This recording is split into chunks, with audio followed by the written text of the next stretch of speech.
زوجها وبنتها في ظروف غامضة بيضطروا ان هما يعيشوا مع قاتل زوجها ويخضعوا لسيطرته بدل ما يقتلهم هما كمان. انتوا بتسمعوا محمد شمس وده فيلم من الاخر، وما تنسوش اللايك والسبسكرايب المتين. في المستقبل الارض بتتدمر وبيكون في عيلة مكونة من اب وام وبنت صغيرة عايشين على المريخ، وما بيكونش في حد غيرهم على الكوكب، ومواردهم يدوب على قدهم من زرع وشرب وهواء. والطفلة ريمي بتتعلم كل حاجة تقريبا من ابوها وامها اللي ما شافتش غيرهم في الحياة من ساعة ما اتولدت. لكن يوم ريمي بتلاقي كلمة ارحل مكتوبة على ازاز بيتهم، ولما بتحذر ابوها وامها بيتفزعوا جدا وبياخدوا احتياطاتهم، وريمي بتخرج من وراهم وبيكون في فردين بيطاردوها، لكن ابوها بيقتل واحد منهم وامها بتهجم على التانية وبتطلع بنته بتقتلها بالسكينة، وبيكون في قناص واقف فوق، لكن الاب بينجح انه يضرب عليه بالنار، وبيطلع الاب لمكانه علشان يتأكد من موته، لكنه بيعدي وقت كبير وما بيرجعش، وبيظهر القناص اللي اتضرب عليه نار من الاب، بس بيطلع اتصاب في رجله بس وما ماتش.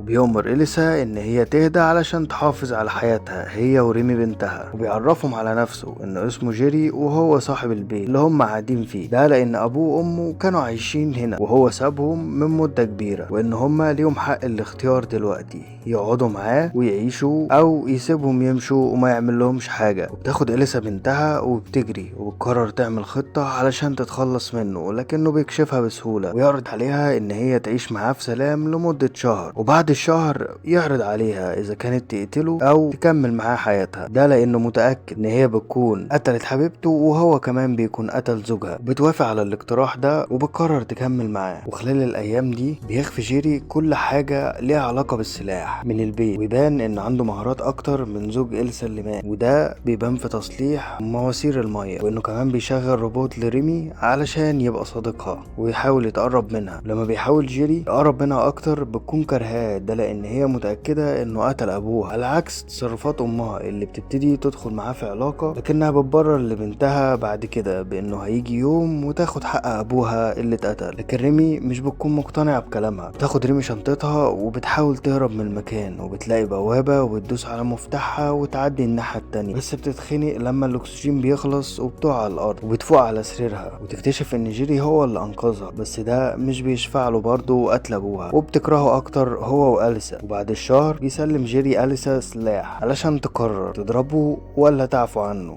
لكن أليسا بتمسك السلاح وبتضرب عليه، وبتلاقيه ان هو خدعها والمسدس اصلا فاضي، وبيقرر بعدها ان هو يقتلها. بتحاول تتعايش معاه ريمي بعدها، وبتعدي السنين وبتكبر، وكمان كرهها لجيري بيكبر جواها، وكمان حياتهم بتكون اتطورت قوي بسبب شطارة جيري في المعايشة، لكنه بيحاول يقرب منها اكتر ويعلمها ازاي تستمتع بوقتها معاه، وبيفاجئها برسمة لأمها وبتقعد تعيط في حضنه، وهو بيستغل الفرصة دي ويحاول يبوسها ويقرب منها، لكنها بتبعد عنه وهو مستغربة تصرفه جدا. وتاني يوم بيعرفها ان مفيش حد غيرهم على الكوكب، وانهم لازم يدخلوا في علاقة مع بعض علشان هما الاتنين محتاجين ده، وكمان يقفلوا صفحات الماضي، لكنها بترفض وبتتخانق معاه وبتقع على ماسورة حديد ودماغها بتتفتح، وبياخدها جيري وبيربطها في السرير ويكون عايز يدخل معاها في علاقة، لكن بتصرخ، وده بيخلي الروبوت صاحبها يشتغل ويقرب منها ويضرب جيري بطلقة في رقبته. وبتاخد ريمي سلاحها وتروح علشان تكمل عليه وتقتله، وبتعيش لوحدها فترة، ولما تحس بالوحدة تقرر تطلع بره البوابة علشان تشوف لو في حد تاني عايش بره ولا لا. ولحد هنا يكون خلص فيلمنا، ومتنسوش بقى لايك شير سبسكرايب فيلم للآخر علشان يوصلكم كل جديد.